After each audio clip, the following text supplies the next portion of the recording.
It's time for another real estate market update, and today we're going to review the numbers for April 2023, and we're getting started right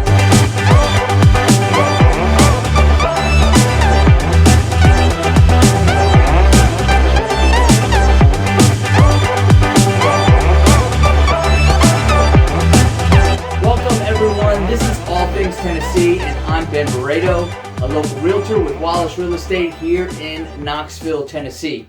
Today, I'm going to talk about the most recent housing market data, and this data comes to us from the month of April 2023. We're going to talk about the U.S. economy, and then we're going to focus on the local data for Knoxville, Tennessee. I'm going to be honest with you. I'm going to give you the data straightforward. We're going to interpret it together. So let's jump into the video and start with the U.S. economy as a whole first. Well, not the U.S. economy as a whole. We're going to talk about the U.S. housing market as a whole first. This real estate season has been slow to start, but we're getting into the swing of things as we're well into the spring, and I'm going to do my best to point out the subtle changes that we're seeing in the market. Usually, when the grass begins to grow and spring is in the air, more sellers decide to sell. Well, that is not the case this year. Except for when COVID was first affecting things in 2020 and sellers froze for a few months. This year, however, the number of new listings entering the market is lower than it has been, with the exception of 2020, and actually fell from last month. It's not a typical trend line for this time of year. A lack of fresh listings means buyers are still competing for what is out there, and because buyer interest is still relatively high, despite the interest rate environment, what is listed is selling fast. This means sellers may be reluctant to list before they find something to move into to avoid the market. And obviously this situation just perpetuates the scenario in the market with low inventory, high demand, and constantly trapped in that cyclical pattern. Starting with the U.S. economy, let's discuss active listings.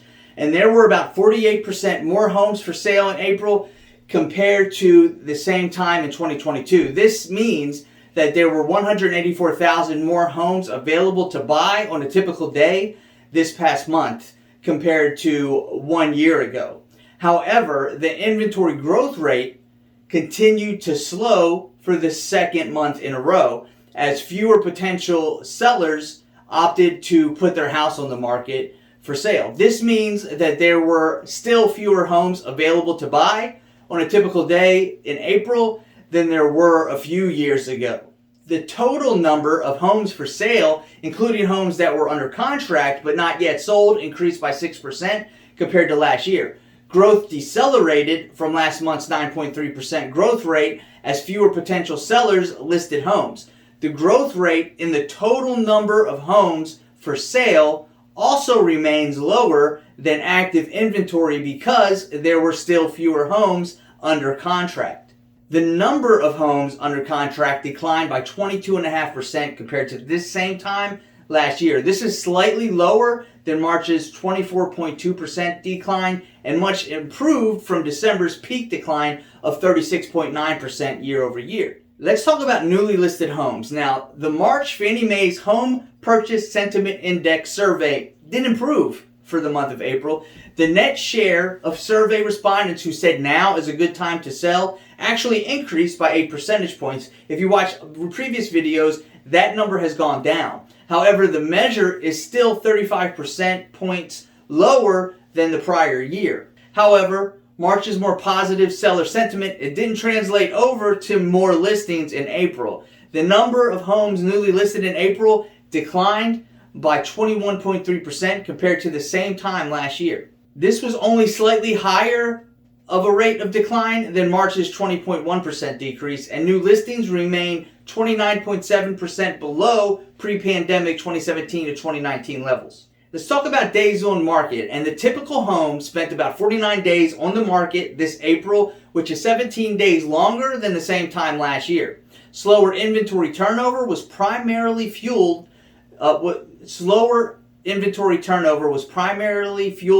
the growth in active listed homes. But homes still spent 12 fewer days on the market this April than they did in the average April from 2017 to 2019. Let's talk about median listing price. Can you hear my dog squeaking her toy in the background? Sorry. The national median list price grew to $430,000 in April. That's up from $424,000 in March. However, it's still down from a record high of $449,000 in June of last year. The median list price represented a yearly growth rate of 2.85%, which is lower than March's 6.3% growth rate, and the lowest rate of growth since April of 2020, in the early months of COVID-19 pandemic. Last month, we predicted that listing prices are likely to decline relative to the previous year by summertime. However, April's data showed an acceleration of this trend, and at this rate of slowing, listing prices are likely to decline relative to the previous year sometime in May or anytime today, anytime in the next couple of weeks, considering we're in May right now. Hey, if you're in the market to buy a home in East Tennessee, then you should definitely start your journey at bendreamhomes.com. This is my website, and you have everything you need to start your research there at your fingertips. You can search homes in East Tennessee.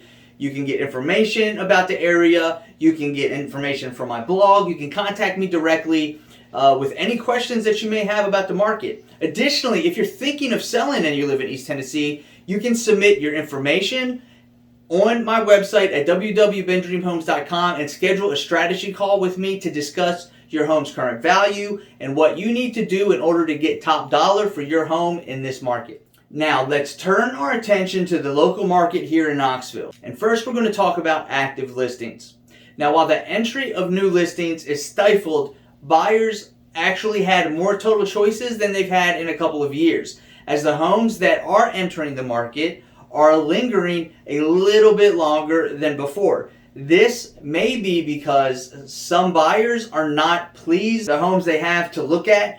Maybe they're not happy with home prices, interest rates, general affordability, or any combination of these reasons, and they have pushed pause on actually looking for a home. Still, there are more than enough buyers who are active right now to cause demand to continue to outpace supply. Sales pending is up next, or pending sales.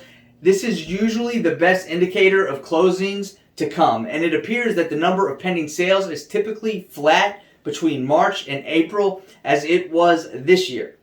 But there are fewer homes that have gone under contract than in previous years. We have fewer sellers and fewer buyers for reasons mentioned previously. It's like the sales song is still playing, but the volume has been turned way down. Next, we're going to talk about closed units. And the number of closed units actually took a similar shape to 2020, arguably the strangest year in real estate history, by increasing in March and then decreasing in April.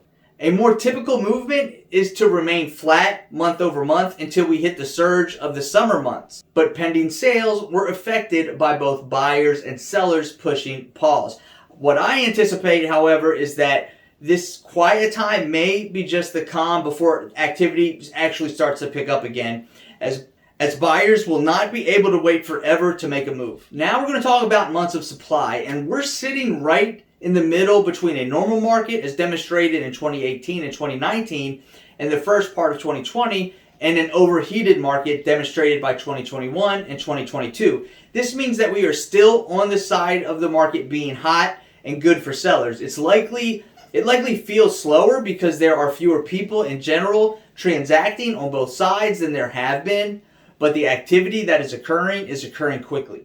Let's talk about the median sales price in Knoxville. And the median sales price is at about $324,000, which is almost exactly where we were this time last year.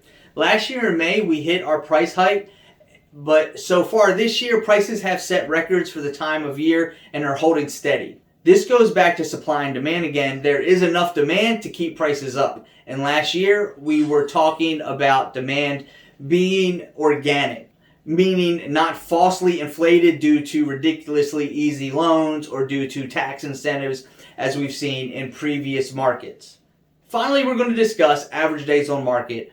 And this is similar to the months of supply chart. We're somewhere in the middle between normal and hot. Let's call it warm. And this number typically drops as the sales season begins and activity increases.